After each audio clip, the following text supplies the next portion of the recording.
Really helped himself with that win in the last round, but Debbie continues to set the pace.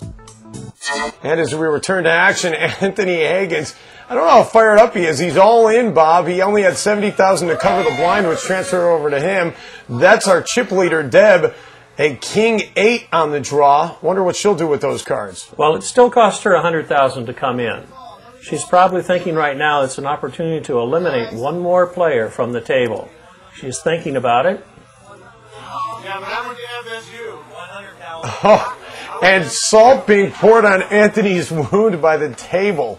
Debbie's moving in with the $100,000. She's inviting anyone else who wants to try and eliminate him at this time. Charlie thinking about it with a queen deuce.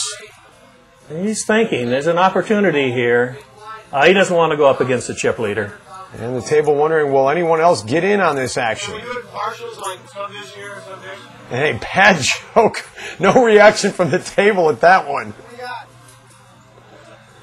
Debbie gets $30,000 back. Cards are face up. Let's see what happens.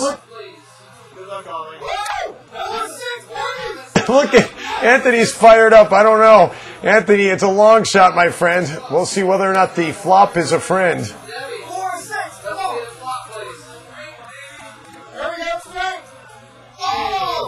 Oh, no help there.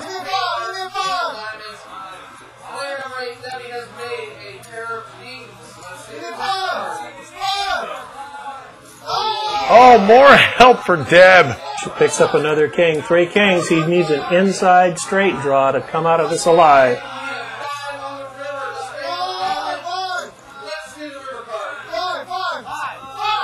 Oh, and he can't get it. The odds were not in his favor.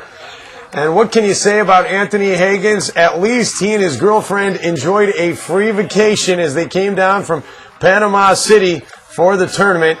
Maybe he'll head back to the dog track for some more practice. Haggins, our 8th place finisher, taking home just over $2,000. Anthony, when you saw that flop, what went through your mind? Well, I had 4 or 6. You know, you can't do much. You're already blind special, so you just kind of go with the flow. And she had the king. There wasn't really much I could do. Just look for a 5 to come on the river. That's straight, but it just didn't happen. What was your strategy that got you as far as you didn't come along today? Stay playing my game, play my game. Don't let other people, make decisions for you. Just stay with it and make your bets right. And there's some good play, there's some bad play, but everything worked out. At least I got to the final table. Absolutely. Thank you, Anthony. Guys. Thanks, Allison. Boy, Deb's good fortune continues, all while her dad gets to watch on TV. He told all his golfing buddies that I was going to be on TV. So I'm kind of glad I did get there. Hi, Dad. No offense to Debbie's dad, but Bob, that was pretty cheesy. And we get back to the action here. See if anybody can get a good hand off the draw. Oh, and look at Chris Chalinas, wired aces to start. Oh, he's just sitting back, fiddling with his beads, hoping somebody gets in front of him. Too rich for James' blood. Probably a good idea. He's getting out. He doesn't know what he's up against. Yeah, Chris is thinking right now the best way to play this hand. You don't get wired aces very often. It's the best possible hand you can have. Our chip leader, Deb, she folds as well. Oh, but look at Chris. He's going to go for it, goes all in, and then double checks his cards just to make sure he really saw that. Just to set the hook. He's probably capitalizing on his loose image right now, trying to plant the idea that he's trying to steal these blinds. Maybe he'll get a taker. And Charlie Lynn decides not to be in, so that leaves it up to Ron. And Ron, reaching for the chips, he's going to go all in. Really doesn't have much choice here, does he? No.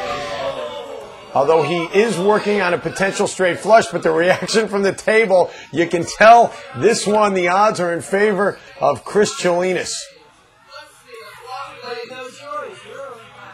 See if the flop helps Ron. Oh, are you kidding me? 777. That gives Chris the full house. He's just about a lock to win this hand now. In fact, above 90%, and that is the nail in the coffin. That'll do it. There's no chance left.